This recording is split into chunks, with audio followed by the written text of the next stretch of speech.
Okay, good morning, everybody. Welcome to our second workshop on looking for work in New Zealand and all the intricacies of looking for work in New Zealand. What I'd like to go through is just a presentation that helps us understand the market. Okay, so just to go through, last week we spoke about job searching in New Zealand and looking at the intricacies of job searching in New Zealand. And now, this week, I'd like to tackle the issue of why New Zealand is one of the smallest job markets in the world. And a lot of people think, yes, you're coming to a developed country, you're coming to a country that is first world, which it is, a relatively strong economy, but a very small economy.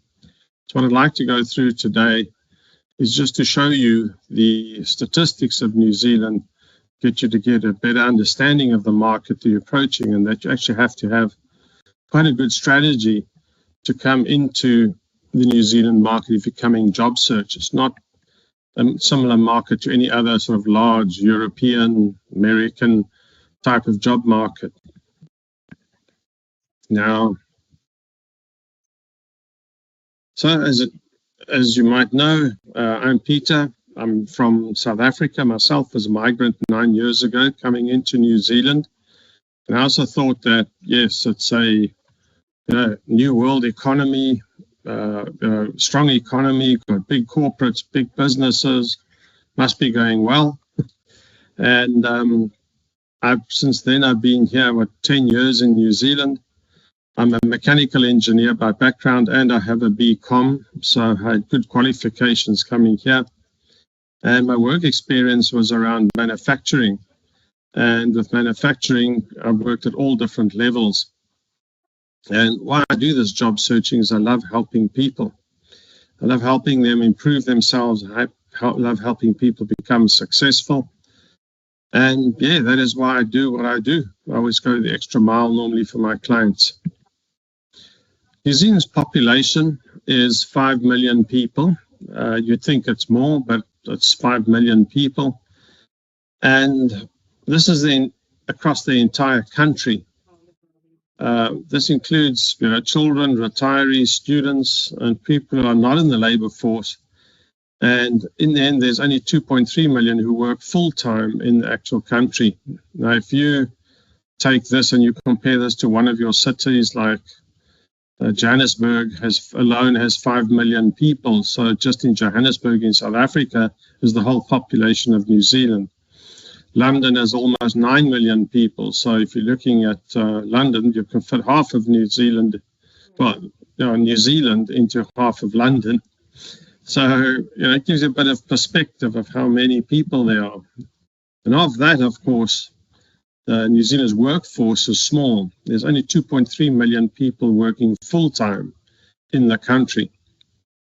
Now, because that workforce is so small, the number of available jobs is, of course, naturally limited.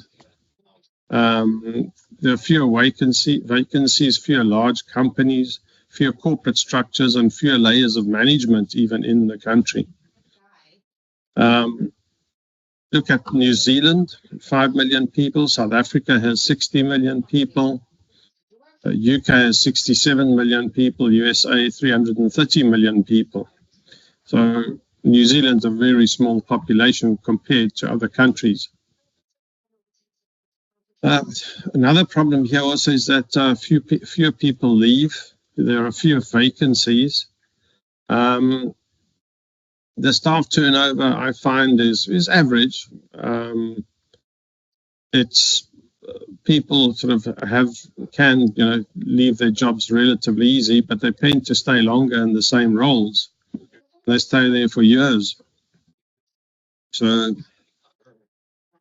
but there's one big opportunity in New Zealand. There's the net flow of Kiwis and Australians, and they measure this every year for people who the net flow of Australians moving to New Zealand and the New Zealanders moving to Australia. In the last 2-3 years, there's been a huge outflux, and we're talking 30,000 people per year who move across to Australia. And there's always competition between the labour between Australia and New Zealand.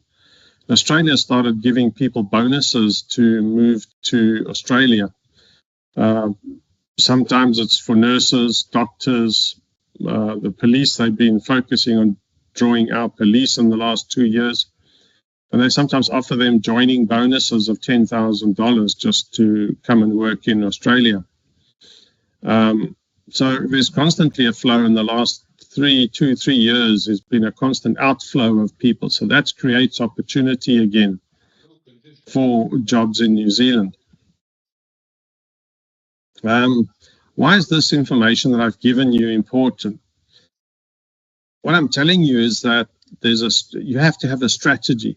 You have to have a strategy of how you're going to approach the market.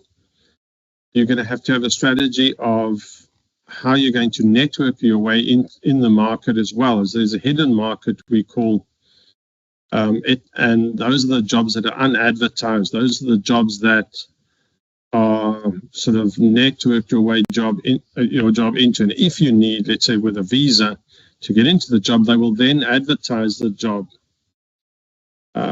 Don't rely on recruiters. Another thing important I come from South Africa, where a recruiter finds you a job.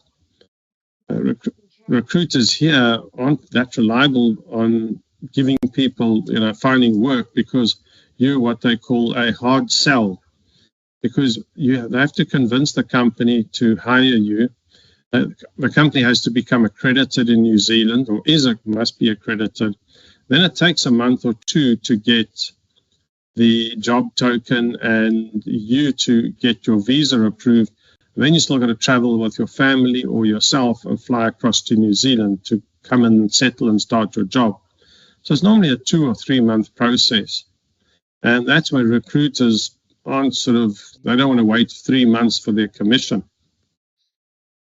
Another thing is, it's because it's such a small country, don't shotgun approach your CV. Don't just apply for every single job that you can see or you think you can apply for. Research your jobs ads carefully. Look at those job ads and make sure that it's a job ad that is made up for a company that is accredited employer company. And when they advertise for jobs in New Zealand for a migrant to be able to get a job, normally there's a few indicator factors. Those indicator factors are that the job needs to be, there's 5 factors that the job needs to comply to for you to get your visa from. Firstly, it must show the city that the job is going to be in. It must show the salary range. So there'll be a range from, let's say, $30 to $40 per hour, or $75,000 to $95,000 per year. And that's the big telltale of jobs that you should apply for. It must have some type of a job description in there describing what the job is, and it has to have minimum requirements as well. Now, if you are applying for any job and you're just applying for jobs and it doesn't have those factors, you're wasting hours of valuable time applying for a job that you will never, ever have a chance to even be seen. So use your time wisely and use the knowledge that you have and apply wisely. There's also jobs are concentrated in key city. There are 4 big cities in New Zealand, Auckland, Wellington, Christchurch, and Hamilton. Something else that makes the job market even smaller is the concentration of opportunity in specific regions. Let's say, so Hamilton is sort of the agricultural city of the country. Wellington is the sort of government capital, but that's where most of your IT jobs sit. And there, Christchurch is also sort of rural farming related, with the Southern Island doing a lot of sheep farming, cattle farming. And these understand what city and what region, what do they actually what is their main sort of source of income, and understand what are the jobs in those roles. Most businesses are small. This is a very key factor to understand, I think. There are much fewer large companies in New Zealand. So to give you a statistic, 97% of the number of businesses, I'll repeat that, 97% of the number of businesses in New Zealand have less than 20 employees. There's only 3% of the number of businesses have more than 20 employees. So the average number of employees in the country is about 4 employees per company. That makes them small businesses, not large corporates. And hiring is based on trust. The big thing here is team fit, cultural fit. And that is why networking your way into a job is quite important. From just submitting a CV onto into a job application, they don't know who you are, they don't understand who you are, and you need to get across your trust through your networks. Now, when in networking, you gain trust of people, you chat to them, you talk to them, and they get to know you. And through the networks, you become visible, and through that, you can get referrals. This is what we call the hidden market. And the hidden market is the jobs that are not advertised physically, but jobs that you're networked into, that you network your way into, and then they can advertise it so that you can get the job. I want to talk about a red car analogy and why working on LinkedIn is so important.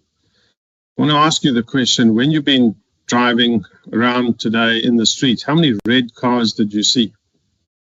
Now, you didn't know or see the cars, or didn't count the cars. So tomorrow driving to work, I want you to go and count how many red cars do you see. And you'll go and see most probably 9, 10, 15. But it's because you're looking for the red cars. Now, this is how networking on LinkedIn works, and even networking in general in life. The positive part of this is that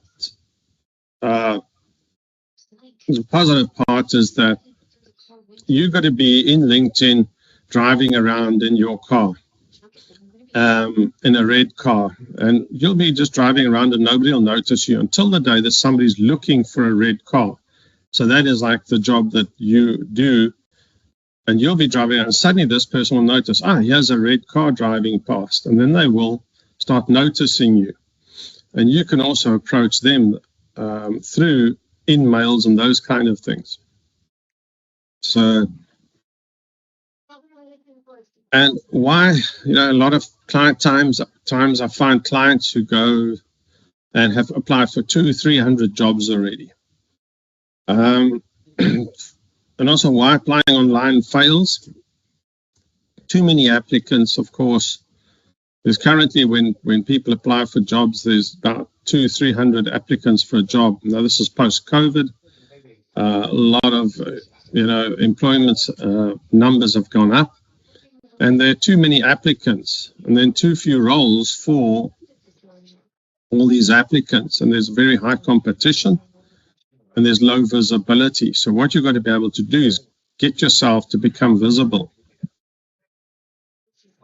And don't waste your time applying for jobs that you aren't qualified for. If it says, do you have the right to work in New Zealand, you're going to have to tick the section there to say no.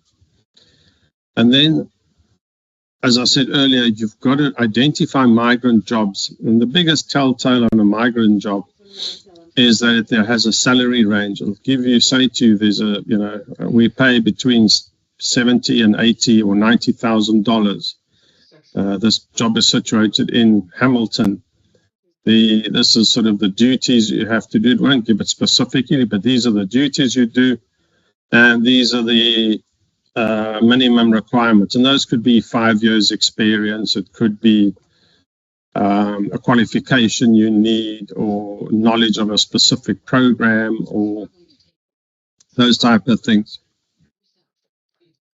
As I've said as well, networking is key to this whole job market. If you've got an easy job, whether it's a green list tier 1 type of role, you can apply for jobs and you'll most probably get interviews. But if you're sitting at the lower levels of green list tier 2 roles and jobs that are not that in demand in New Zealand, the skill shortage we have, networking is key.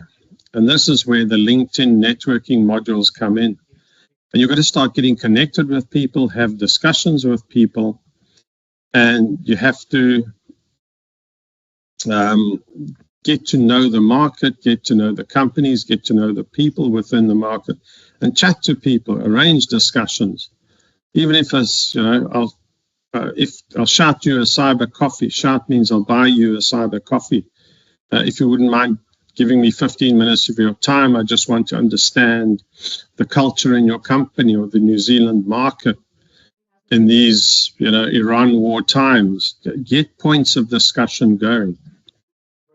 And networking is key to getting yourself introduced to other people. If you want to understand more, book your free 20-minute consultation with Core. And thank you for joining today's workshop.